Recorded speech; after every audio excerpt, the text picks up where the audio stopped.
Praise the Lord. सबको जय मसीह की बाइबल गाथा चैनल में आप सब लोगों का स्वागत है। मेरे प्यारे भाई बहनों, आज हम मिलकर नीति वचन 5 पढ़ते हैं। हे मेरे पुत्र, मेरी बुद्धि की बातों पर ध्यान दे, मेरी समझ की ओर कान लगा, जिससे तेरा विवेक सुरक्षित बना रहे और तू ज्ञान के वचनों को थामे रहे। क्योंकि प्राय स्त्री के होठों से मधु टपकता है और उसकी बातें तेल से भी अधिक चिकनी होती है, परंतु इसका परिणाम नागदोना सा कड़वा और दोधारी तलवार सा पहना होता है।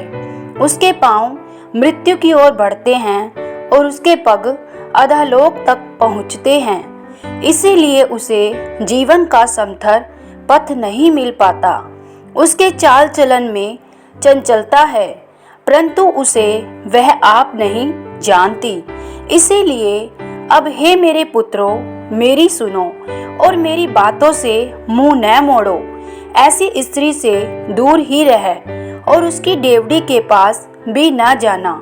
कहीं ऐसा न हो कि तू अपना यश औरों के हाथ और अपना जीवन करोड़ जन के वश में कर दे, या प्राय तेरी कमाई से अपना पेट भरें और परदेसी मनुष्य तेरे परिश्रम का फल अपने घर में रखे।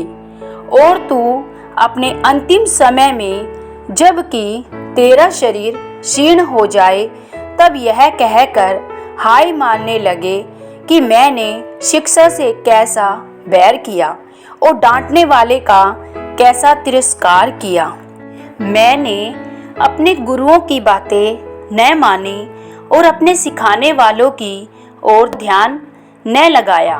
मैं सभा और मंडली के बीच में प्राय सब बुराइयों में जा पड़ा।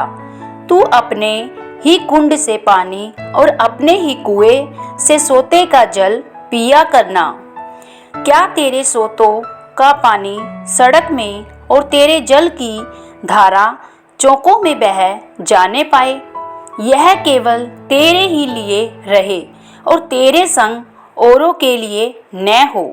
तेरा सोता धन्य रहे और अपनी जवानी की पत्नी के साथ आनंदित रहे। प्रिय हिरणी व सुंदर सांभरनी के समान उसके स्तन सर्वदा तुझे संतुष्ट रखे और उसी का प्रेम नित्य तुझे आकर्षित करता रहे। हे मेरे पुत्र, तू अपरिचित स्त्री पर क्यों मोहित हो और प्राय स्त्री को क्यों छाती से लगाए? क्योंकि मनुष्य के मार्ग यहोवा की दृष्टि से छिपे नहीं हैं और वह उसके सब मार्गों पर ध्यान करता है। दुष्ट अपने ही अधर्म के कर्मों से फंसेगा और अपने ही पाप के बंधनों में बंधा रहेगा। वह शिक्षा प्राप्त किए बिना मर जाएगा और अपनी ही मूर्खता के कारण भटकता रहेगा। आमीन। प्रभु यीशु मसीह आप सब लोगों को नीति वचन पढ़े जाने सुने जाने पर बहुतायत से आशीष और बरकत दे। सबको जय मसीह की।